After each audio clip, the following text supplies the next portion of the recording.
My girlfriend sent our private sex video to a guy she met on Tinder 3 years ago while I was working 80 hours a week to build a future for us in Dallas. My girlfriend used our most intimate, sacred moments as digital currency to buy a few minutes of attention from a stranger on the other side of the world. My girlfriend looked me in the eyes every single night for months, kissed me, and told me she loved me, while she was systematically uploading the most private parts of our life to another man's phone. This is not just a story about a mistake or a lapse in judgment. This is a story about the total, calculated annihilation of a man's soul in the middle of a sweltering Texas summer. My name is David. I am 32 years old, and for the last 3 years, I honestly thought I was one of the lucky ones.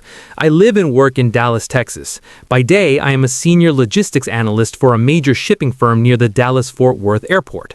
My life is built on numbers, supply chains, and predictable outcomes. I deal in the logic of how things move from point A to point B. To make sure we could afford the house she always wanted, the one in the suburbs with the big backyard and the white fence, I took on a second job as a freelance data consultant at night. I was grinding. I was exhausted. I was coming home at 2 a.m. with my eyes burning from staring at spreadsheets, all for the sake of our future. I thought we were a team. I thought we were building an empire together.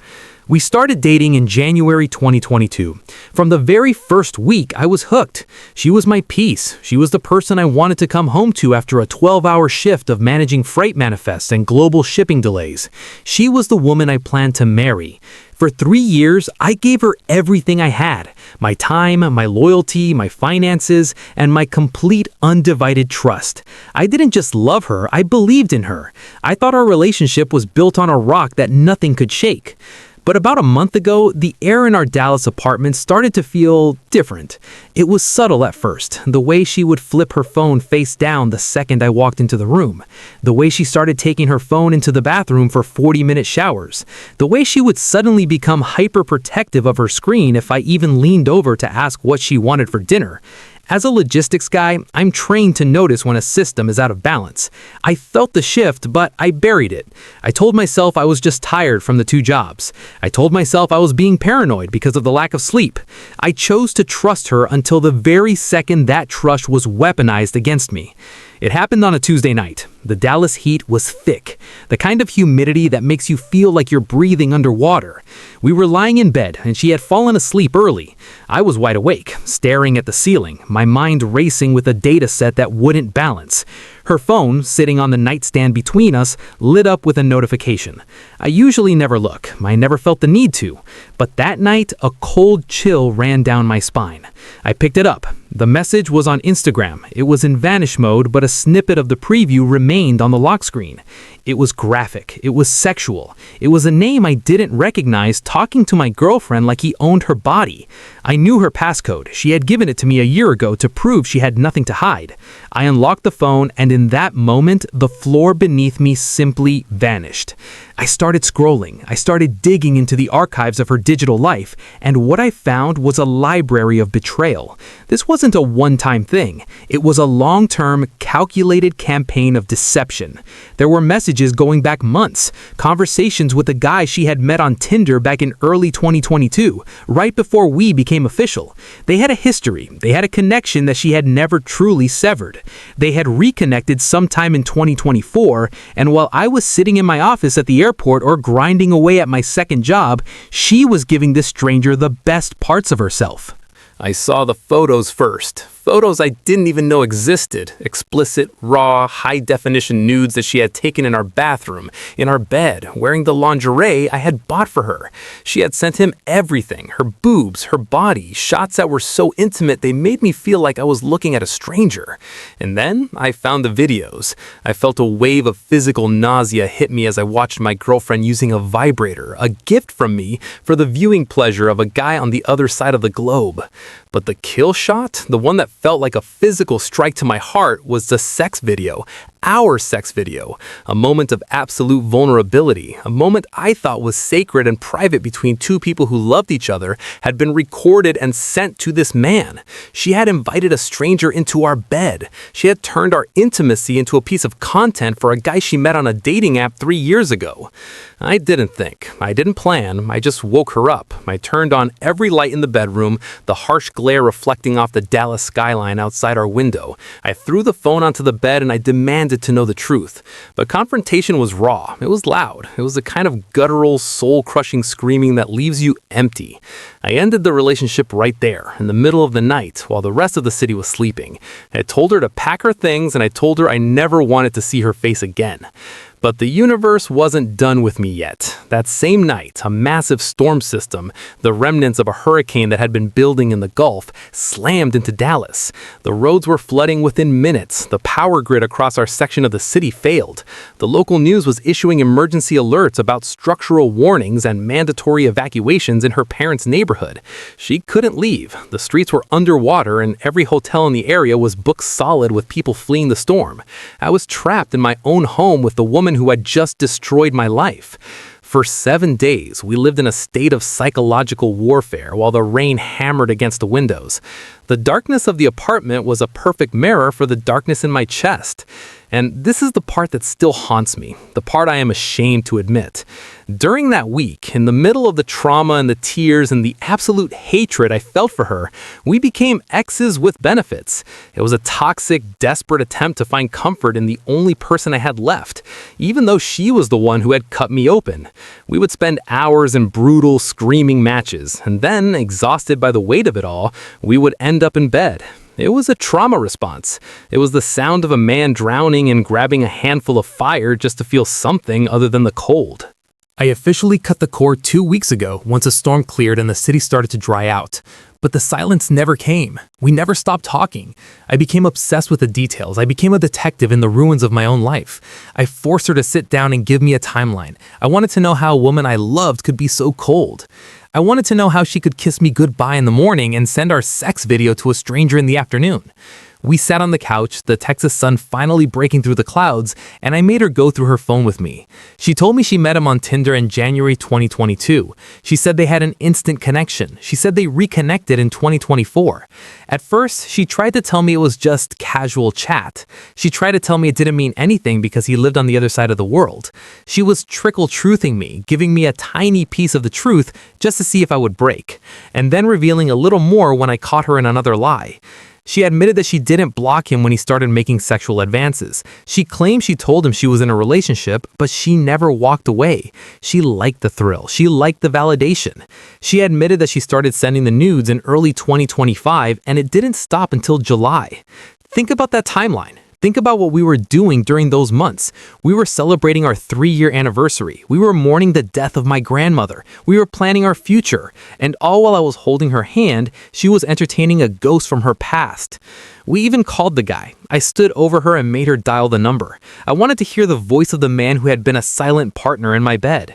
I watched her face as she spoke to him, and that's when the most painful realization of all hit me. He didn't care about her. He wasn't emotionally invested. To him, she was just a girl who sent him free porn. She had destroyed our 3 years of history, our home, and my trust for a man who didn't even know her last name.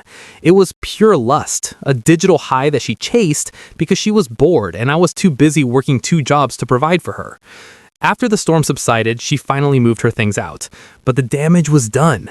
I'm sitting here in this apartment in Dallas looking at the empty spaces where her things used to be, and I am lost. My heart still wants the woman I thought she was, but my mind, the mind of an analyst, is looking at the data, and the data says she betrayed me in the most intimate way possible. I told her I need space. I told her I need time to heal before I can even think about what comes next. She says she is willing to wait. She says she will change, but I'm standing in the ruins of a 3-year dream, and I don't know if there's anything left to save. The hurricane remnants didn't just bring rain to Dallas. They brought a cold, suffocating darkness that trapped me in a living nightmare for 7 long days. During that week, while the rain hammered against the glass of my high-rise and the power grid flickered and died, leaving the city in a state of emergency, we fell into a toxic and twisted cycle. We became exes with benefits. I know how that sounds. I know how the world judges a man who goes back to the person who burned his world down, but when your entire reality is incinerated and you are locked in an apartment with the only person you have loved for 3 years, your brain does strange things to survive. I was a man who prided himself on logic, a senior logistics analyst who could map out a supply chain across 3 continents, but I couldn't map out a way to breathe without her, even when she was the one choking me. We never stopped talking during those 2 weeks, after the initial breakup. We still chatted, we still video called, and we stayed in contact with my permission because I found myself in a place where the hardest part wasn't the cheating itself. It was finding myself still loving the person who had betrayed me. She was still my source of comfort, the only person who knew how I took my coffee and how I felt when the pressure at the shipping firm became too much to handle. I told her I wanted to understand everything. I told her that if there was even a shadow of a chance for us, I needed to see how it all began with that guy. I demanded the raw, unfiltered truth, not the sanitized version she had been feeding me. She told me she met him on Tinder back in January 2022, right before we became official. They had a history that I was never told about. We sat together and tried to recover their old conversations on her phone, but most of them were gone. They had used vanish mode on Instagram for the worst of it, ensuring that their digital trail would disappear into the void. She tried piecing things together for me, but it was a classic case of trickle truthing. She would reveal one small detail to see if I would explode, and when I stayed calm, she would drop another tiny piece of the puzzle. It was a slow, agonizing death by 1,000 cuts. Here is what I eventually forced out of her. The guy lives on the other side of the globe, thousands of miles away from Texas. To her, that distance made the betrayal feel less real. She claimed that because there was no physical act, it wasn't real cheating. But to me, the distance didn't matter. The intent was there. They had reconnected sometime in 2024 and started talking casually about life updates. Early on, when he would make sexual advances, she said she would try to shut him down or change the topic. She told him she was in a relationship, but this guy was persistent, and despite the advances, despite the disrespect to our relationship, she never blocked him. She never shut the door. She left it cracked open just enough for him to crawl through. As the truth started to bleed out, I realized the scale of the deception. Before she ever sent the major stuff, like the video of her using a vibrator or the video of us, she had already sent him multiple nudes. Photos of her breasts, her body, explicit shots that were meant for my eyes only. At first, she lied and claimed it was only one photo or just a picture showing a bit of cleavage. But I knew her. I knew the look in her eyes when she was hiding something. I kept pushing until she admitted the sexting probably started in early 2025 and went on until July. Think about that timeline. Think about what we were doing in 2025 while she was sending herself to a stranger. During that exact time, we celebrated our anniversary at a high-end steakhouse in downtown Dallas. We celebrated birthdays and job achievements. She was the one who held me and comforted me through the death of my grandmother. We were planning international trips, looking at maps and talking about our future children, all while she was secretly doing this behind my back. She admitted that sometimes she would sext him just to toy with him while she was doing other things, not even touching herself, just letting him imagine whatever he wanted. She treated our intimacy like a game, a distraction from her boredom. I needed to see the man she had been talking to. I needed to see the person who had been a silent partner in our bedroom. We called the guy using her phone. I stood right there and told her exactly what to reply to his messages. That was the moment the last of my illusions shattered. I realized he was never emotionally invested in her, and she wasn't invested in him either. It was pure lust, a recapture of a toxic dynamic they had before our relationship even began. He didn't care about the woman I loved. He just cared about the content she provided. After the storm cleared and the Dallas sun finally broke through the clouds, we went to church together. We sat in the back of the sanctuary, prayed, and cried until our eyes were swollen and raw. She asked for forgiveness over and over. She messaged my parents and apologized to them, knowing how much I had already told them about what happened. She seemed genuinely broken, but the questions in my mind wouldn't stop. I started questioning my own worth. I asked her if she ever felt like I wasn't giving her enough love or attention. She looked at me and said, "Probably." That answer hit me harder than the discovery of the messages. We sat on the floor of the apartment and went through everything: our old chats, our photos, the boxes of gifts and letters we had given each other since 2022. We looked at the evidence of 3 years of life. But after looking at the effort I had put in, she finally admitted that the problem was never me. I had given her love, attention, and care. I had worked 2 jobs every day to make sure she had the life she wanted. She admitted she simply let someone from her past re-enter her life and destroy everything because she missed the thrill of the chase. I told her plainly that she could have told me the moment he started flirting again. She could have walked into the living room and said she was feeling lonely. But she didn't, because she didn't want to deal with the consequences. She knew it was wrong. She admitted she didn't block him because she thought he was just a friend. I told her the truth. She didn't stop because a part of her liked it. She missed the thrill, the attention, and the validation of a stranger. She tried to deny it at first, but deep down, her mind and body knew she was enjoying the sexting that led to the nudes and the videos. Eventually, she admitted I was right. Now, after learning all these things, I am in a place where my heart and my head are at war. I still want to be with her. I still look at her and see the girl I fell in love with in 2022. We talked about how she plans to change, but I told her that empty words mean nothing now. She has to show me actions that are consistent and believable. After 2 weeks of endless questions, I realized that this was an isolated case. She had turned down every other guy who tried to chat with her at work or through friends. But with this guy from her past, she couldn't say no. I made it clear to her that this will be forever traumatic for me. It will require lifelong healing. I told you that if we ever get back together, I will probably doubt every word that comes out of her mouth. I will overthink every late night at work and every time she picks up her phone. She said she is willing to stay patient. She said she will keep reassuring me and remain completely honest until the end. I still don't know what to do. I can't even hate her, despite the sex video, despite the nudes, despite the months of lies. My heart still wants her, but my mind is telling me I don't know if I can ever fully trust her again. I told her not to rush me. I need time and space in this city to figure things out before I make a final decision. She says she understands and is willing to wait no matter how long it takes. She's reading self-help books, watching videos about the psychology of cheating, and she is open to therapy.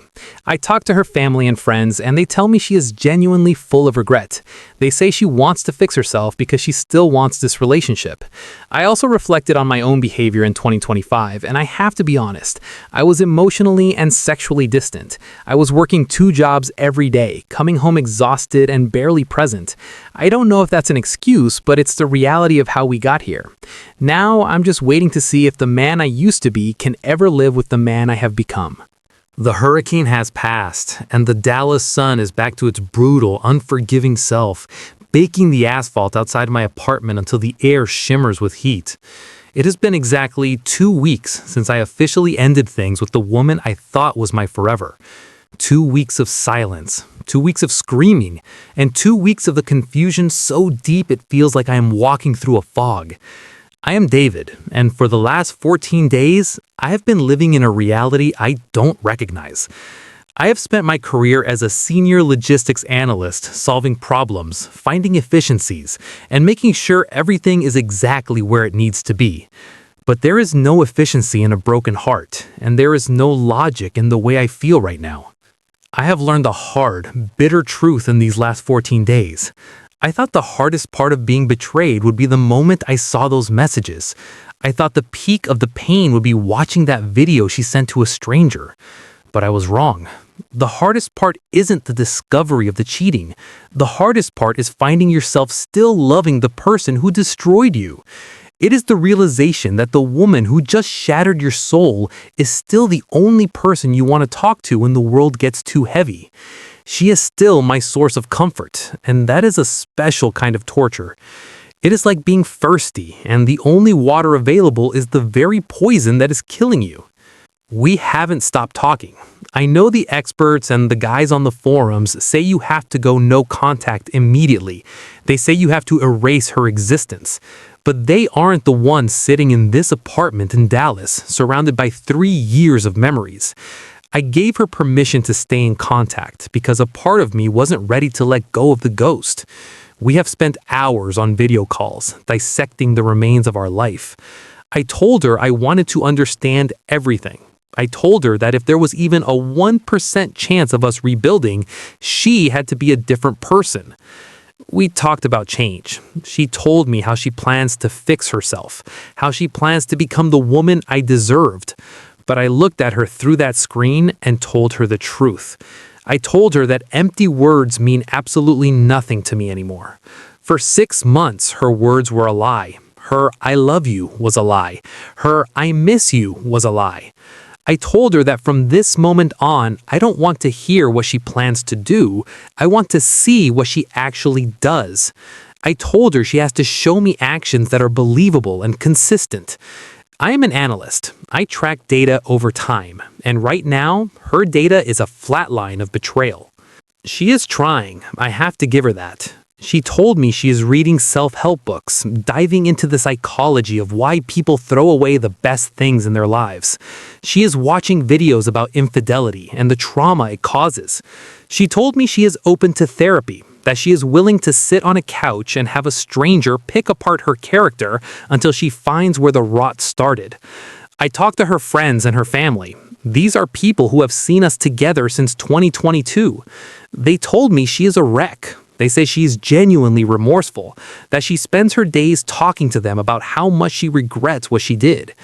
They tell me she wants this relationship more than anything. But then there is the other side of the coin, the side I have to look at when I'm alone at 3 a.m. I have been doing a lot of reflecting on 2025. I have been looking back at the months leading up to the betrayal. I am a man who works 2 jobs. I work the day shift at the shipping firm and the night shift as a consultant. I was working 80 hours a week, coming home exhausted, my mind still stuck on logistics and data streams. I have to be honest with myself. I was emotionally and sexually distant. I was a ghost in my own home. I was so focused on the future, on the house and the security, that I forgot to live in the present with the woman I loved.